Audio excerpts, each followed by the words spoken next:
Let me begin with this point. The next world order is upon us. Let's take a moment to digest this picture. The next world order is coming our way. Our founding fathers felt this sensation. In the midst of 1945, they sensed that a new world was coming.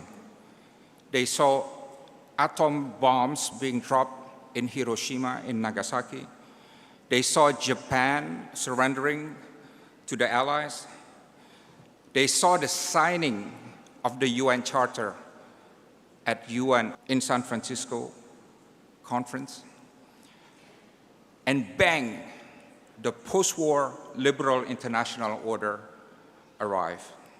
And Indonesia was born along with that new world. And Pancasila was also born with that new world. But unlike the 1945 world order, the next world order will come not with one big bang. The next world order will come in slow motion with new players, with different ideas, some with more resources, some with their own ambitions, and they will bring their own interpretation of the norms. They will build their own coalitions, and they will build their own architectures. Who cares about the next world order, you would say? You should care, because every milestone of our nation's history is dependent on the world order. In the 15th century, the European order became the world order and made us victims of colonialism and imperialism. When the so-called third wave of democracy swept the world, Indonesia was among the last country to become a democracy at the end of the 20th century. And when there was a financial crisis in 2008, Indonesia repositioned ourselves to become a member of the G20, placing us at the center of global economic decision-making. So every time the world changed, we in Indonesia were always impacted and became part of that change. And that's why you should care, because you will be the recipient of that next world order. All of you will be living, working, marrying, making babies, breathing in that next world order. Now, I intentionally call this the next world order, not the new world order. Why? Because it will not be a total replacement of the old order. Many of the features that you see today will remain, and they must remain. The United Nations will remain, the UN Charter will remain, the Geneva Convention will remain, the UN Convention on the Law of the Sea will remain, ASEAN will remain, NKRI, Indonesia, will remain, and the number of countries around the world will remain about the same, around less than 200 countries. But while some things remain, others will inevitably change. You may ask, why is the world order changing? Kenapa harus berubah? Well, the new distribution of power in the world system alone will do this. Even if we change nothing, even if there is no change in the world institutions, the new distribution of power in the world system has, by default, changed world affairs. In 1945, there are only 51 countries who signed the UN Charter. And there were only 3 Asian countries, 3 out of those 51, who signed the UN Charter, which is, you know who? China, India, and the Philippines. Today, UN member states has grown almost 4 times, from 51 to 193 countries. And today, there are more middle-income countries and more middle-class population throughout the world. In 1945, most countries were poor. But today, there are 108 middle-income countries compared to almost none in 1945. In 1945, the only middle-class population you would see is probably in the United States and a very small number of countries. But today, there's about 4 billion middle-class population throughout the world. And today, BRICS has combined GDP in terms of PPP greater than the G7. In PPP terms, BRICS now account for 40% of global GDP, while G7 account for 28%. And this gap will only continue to grow due to the certain growth of BRICS membership. The second reason why the world order is changing is that the rules-based world order is crumbling. Mau hancur. Confidence in the rules-based system is at all-time low. And in all my years in diplomacy, I've never seen anything like in the past 2 years, since the Russia-Ukraine war and Gaza. Yes, there are a lot of rules, many rules, but they do not apply equally to every country. They are not applied fairly to all countries. There's a lot of selectivity, tebang pilih. And some countries are exempted from these rules. And great powers tend to only apply the rules at their own convenience and would, in a heartbeat, drop these rules if they are incompatible with their national interests. International law has become less relevant, including international humanitarian law. Hypocrisy, double standard, and inconsistency has become the new normal. And it very much feels like a dangerous world where might makes right is progressing. President Prabowo is very right in saying that every day we witness suffering, genocide, and a blatant disregard for international law and human decency. The third reason for a changed world order is that multilateral institutions, many of them are simply not working. The UN Security Council has failed to respond to many security urgencies, and often because the P5 members just promote their own self-interest and abuse the veto right. WTO, the World Trade Organization, is somewhat dysfunctional. Non-proliferation nuclear treaty is ineffective. WHO, World Health Organization, IOM for migration, UNHCR for refugees, World Food Program, and many others.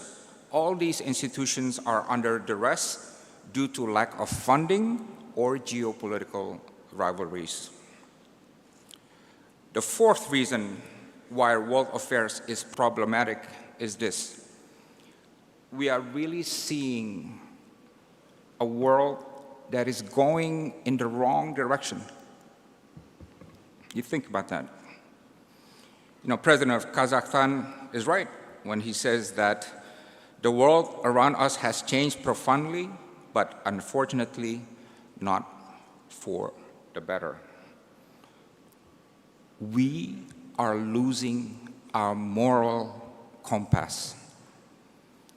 The line between right and wrong, something my parents, your parents taught us very clearly, is increasingly blurry. Bigotry and prejudice are rising in both the North and the Global South. Mistrust and national insecurity are spreading, and everything is being weaponized. Trade, finance, energy, technology, aid, migration, education, media, even culture are being weaponized, and that's not right. Identity politics and religion-based nationalism is growing. Multiculturalism, what a great thing, Bhinneka Tunggal Ika, is under threat, under pressure. Multilateralism is weakening, and for many nations, me first is preferred over we together. A win-lose mindset is growing. And meanwhile, the rise of defense spending is the highest since the end of the Cold War. $2.7 trillion global military spending in 2024 compared to $1.7 trillion in 2014. Europe alone will be spending 800 billion euros in the next 4 years. And meanwhile, we are losing the climate battle. UN experts predict that we are well on our way to reach 2.3 degree world, far above the 1.5 degree set by the Paris Climate Agreement. And meanwhile, only 17% of Sustainable Development Goals, the SDGs, are on track to meet the targets by 2030. Can you imagine all these amazing goals set globally? Only 17% are on target. And you know what they say? They say that even just 4% of global military spending, 4% only, will erase poverty forever. Right? 15% of global military spending would help cover climate adaptation in developing countries. And 8% of that global military spending would vaccinate every child in the world in the developing South. So with all this, no wonder many world leaders at the UN General Assembly this year, in so many words, believe that the current world order no longer works. And I repeat my earlier point. We are entering into the next world order. We are in the midst of a great transition. As Singapore Prime Minister Lawrence Wong said,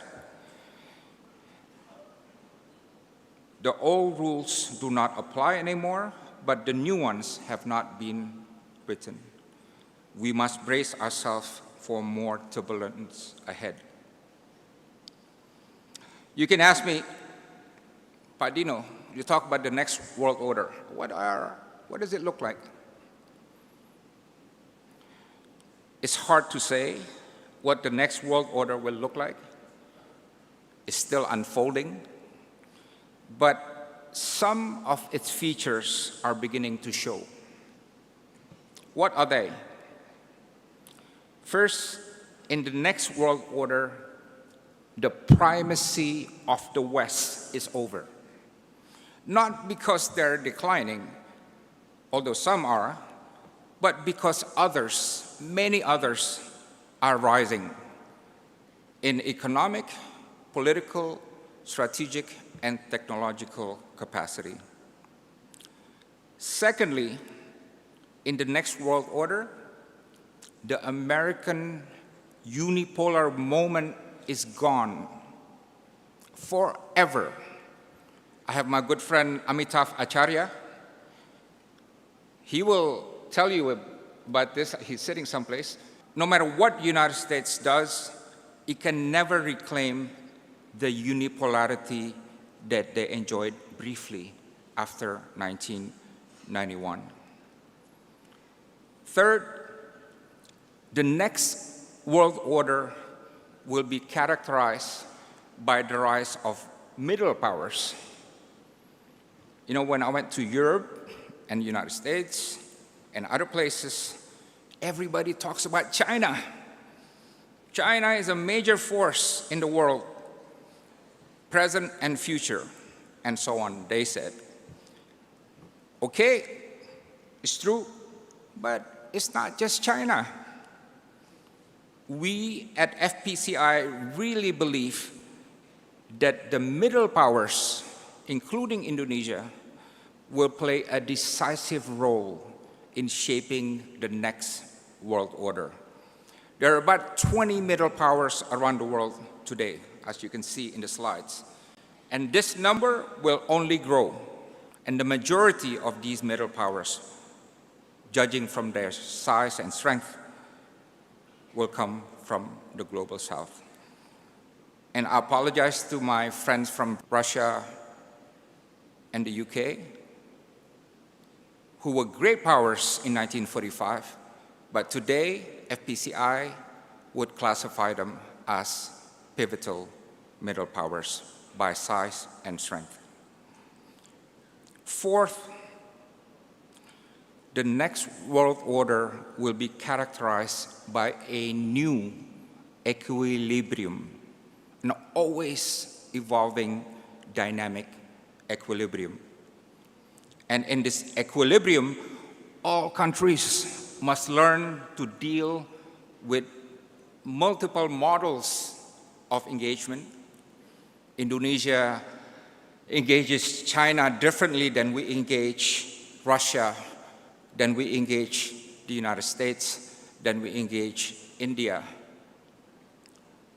And countries have a lot more options than before. So the landscape is totally fluid. For example, after receiving news of 32% tariff by the Trump administration, what did Prabowo administration do? They moved fast to sign economic partnership agreement with EU, with the Europeans, which was stuck for 9 years. They finalized it in just a few months. And then he went to Canada to sign yet another comprehensive economic partnership agreement, something that nobody thought would be done that fast. And President Prabowo also elevated ties with many countries, not just with China also, but with India, with Turkey, with France, Saudi Arabia, Great Britain, UAE, and most recently, a bilateral security treaty with Australia. And that is why we believe that the next world order will be marked by an explosion of alignments, more so than the growth of military alliances. The number of countries that are involved in military alliances will not grow very significantly around the world, but the number of countries who are engaged in eclectic, a la carte, issue-based alignments will grow exponentially, and they are changing the texture of world affairs. And the next world order is certain, udah pasti, to be a hotter world. 2 degrees, maybe 3 degrees hotter, maybe 4 degrees hotter, with all its geopolitical, economic, political, and security, humanitarian ramifications. The next world order must also establish global governance and norms on new emerging issues, especially AI. And finally, let me know if you agree with this, in the next world order, there must be a new sovereign independent country called Palestine.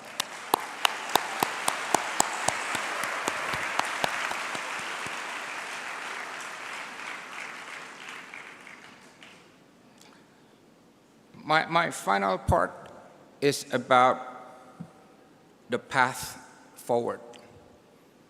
The next world order is coming. It's like tomorrow. You don't know if it's going to be rainy or sunny, but it's coming, like tomorrow. Where do we go from here?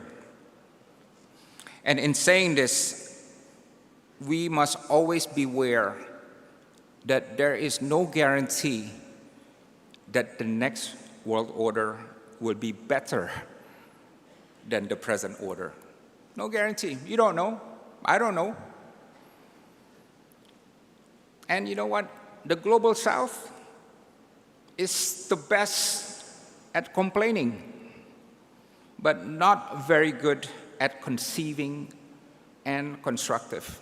And I can say that because I'm a member of the Global South, and I was a member of its diplomatic machinery.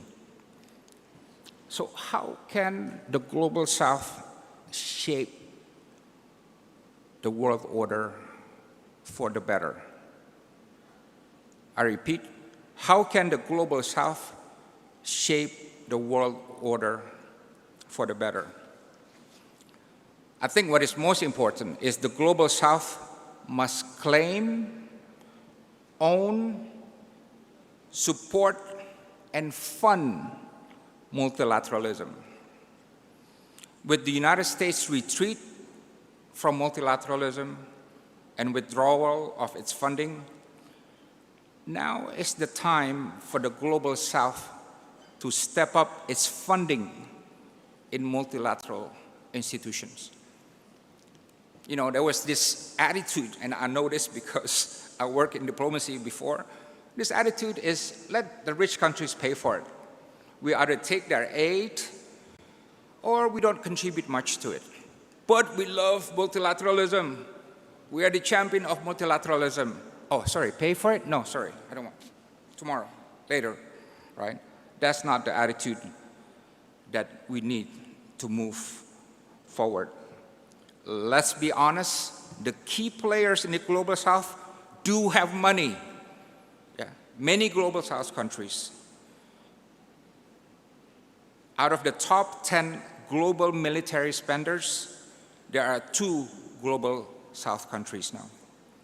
But out of the top 10 UN budget contributors, there's not a single Global South countries. They can afford it.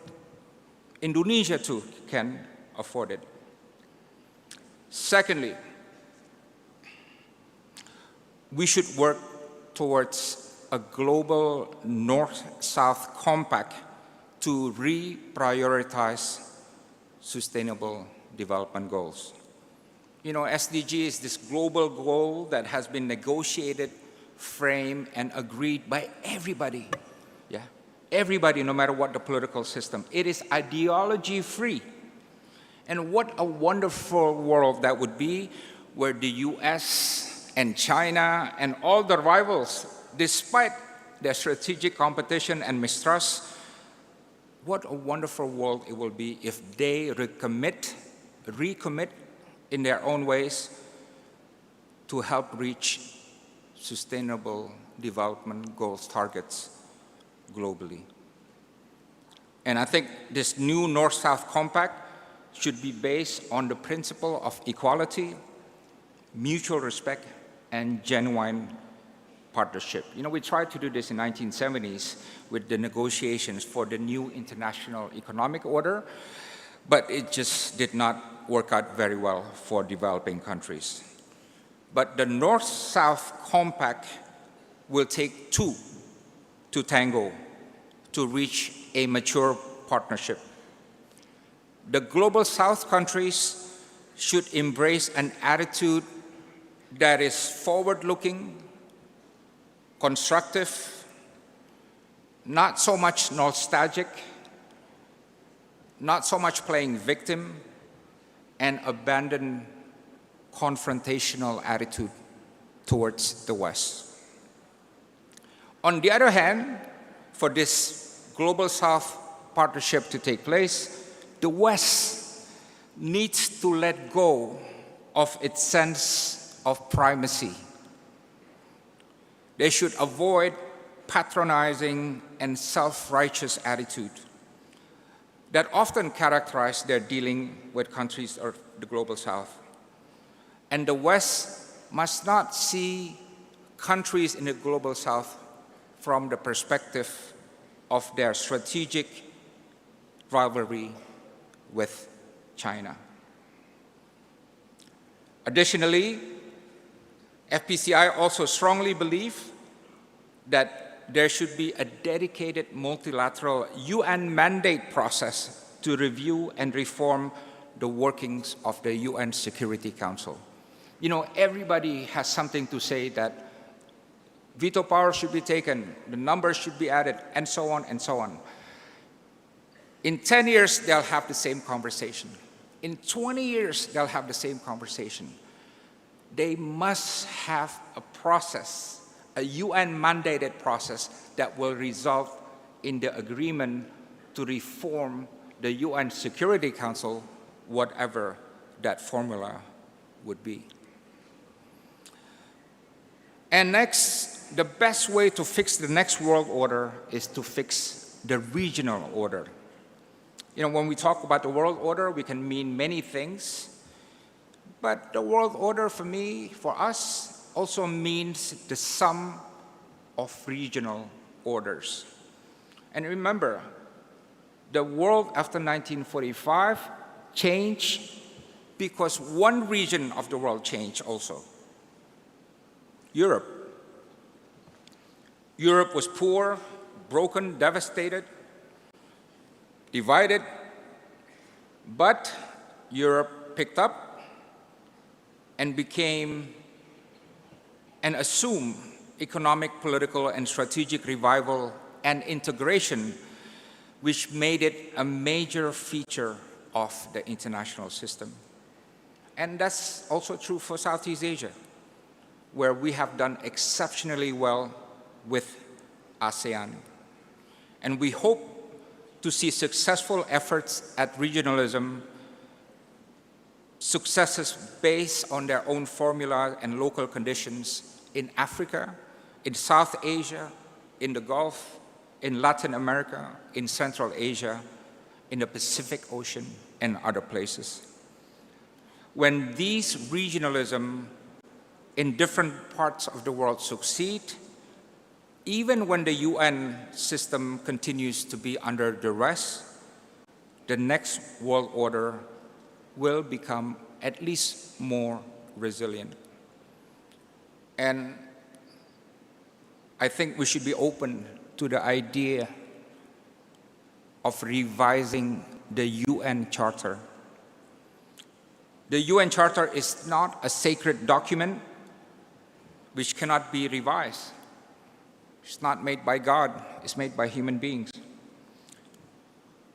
And the founders of the UN could not possibly imagine the world we live in today with internet, social media, AI, robotics, quantum computing, all the things that raise questions about the future of humanity. And if you ask me what the world will be in 70 years, I cannot tell you. None of us can tell you. And I will not have the arrogance to say I'm going to write a document where 70 years later it's going to all be totally valid. I don't have that capacity. None of us do. And even President Truman, who escorted the birth of the UN Charter, said this charter will be expanded and improved as time goes on. No one claims that the UN Charter is final or a perfect instrument. It has not been poured into any fixed mold. Changing world conditions will require readjustments of the UN Charter. But they should be readjustments for peace and not of war. So the big question for us, for Indonesia, is this. The world order, the next world order is coming.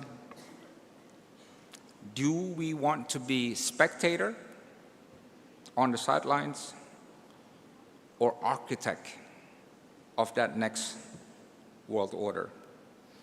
And I want to remind you that the history of Indonesia's diplomacy is about taking a pioneering role in a changing world. It's always the case. Our foreign policy tradition is not just about what is good about Indonesia, but also how we can fix the region and the world. If we get infected with that virus of me first, me only, I will cry. Ali Alatas will cry. Adam Malik will cry. Muhammad Hatta will cry, because that's not us.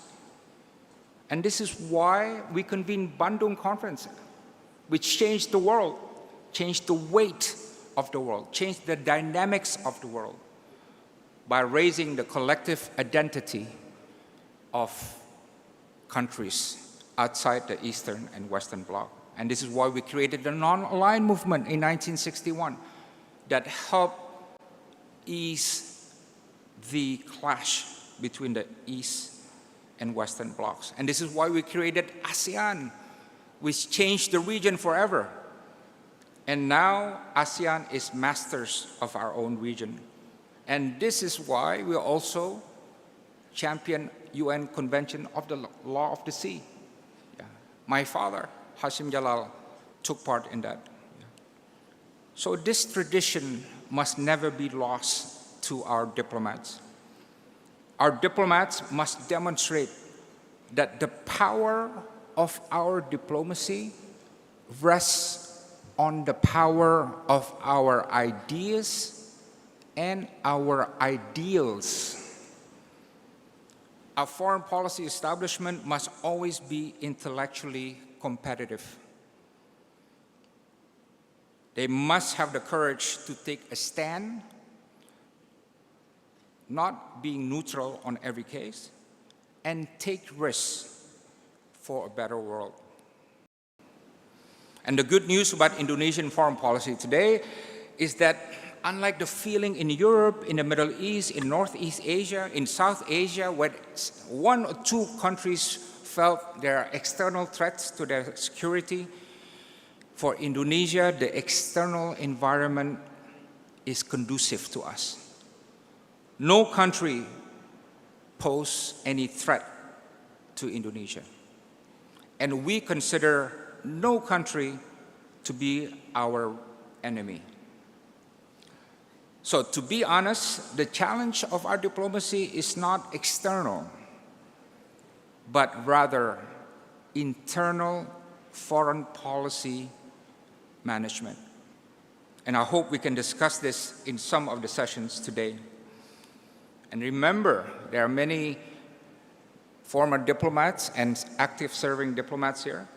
Remember what Foreign Minister Ali Alatas, our mentor, said: foreign policy begins at home.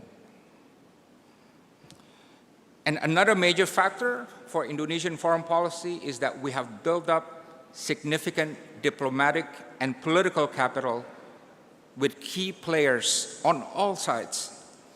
As we can see in the past year, President Prabowo has developed closer relations beyond ASEAN leaders with President Macron, President Erdogan of Turkey, President Putin of Russia, President Xi Jinping of China, President Lula of Brazil, President Cyril Ramaphosa of South Africa, with King Abdullah of Jordan, with Crown Prince MBS, with MBZ, with Prime Minister Modi, with Chancellor Frederick Merz, and so many others.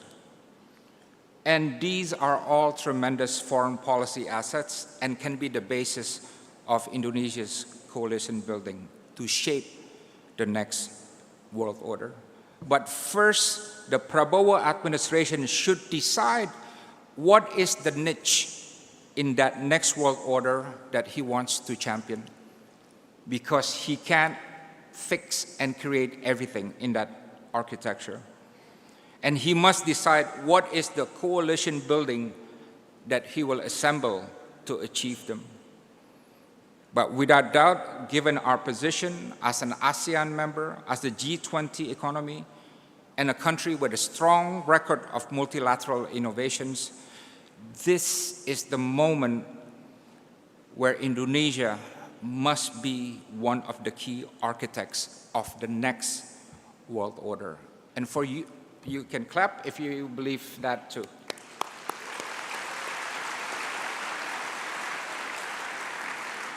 But for young people who are here today, this is not beyond you. You know, you see the world going in the wrong direction. You see bigotry, you see hatred, you see racism, you see oppression, you see corruption. You can do something. We just saw, just last week, Ira Puspadewi, a diaspora, being wrongfully charged. And what did the public do? They protested. They wrote on social media. Yeah, they pushed back. They criticized the decision. And in the end, Ira Puspadewi was rehabilitated and released. Yeah. So for the young people here, look, believe in the ideals. You are as good as the ideals that you believe in. Train your leadership skill. Practice volunteerism. And remember, we have this strange saying at FPCI on the wall. Kindness is power. Right? I know it sounds silly. It's not in the book of international relations. But kindness is power. You know, kindness to your neighbor, kindness to your friends at work, kindness to your community, kindness to other nations, kindness to those far away who are being oppressed and experiencing injustice. Kindness and caring is power. And finally, there is a wise saying by Peter Drucker. The best way to predict the future is to create it. So let us create that future, that next world order together. Thank you.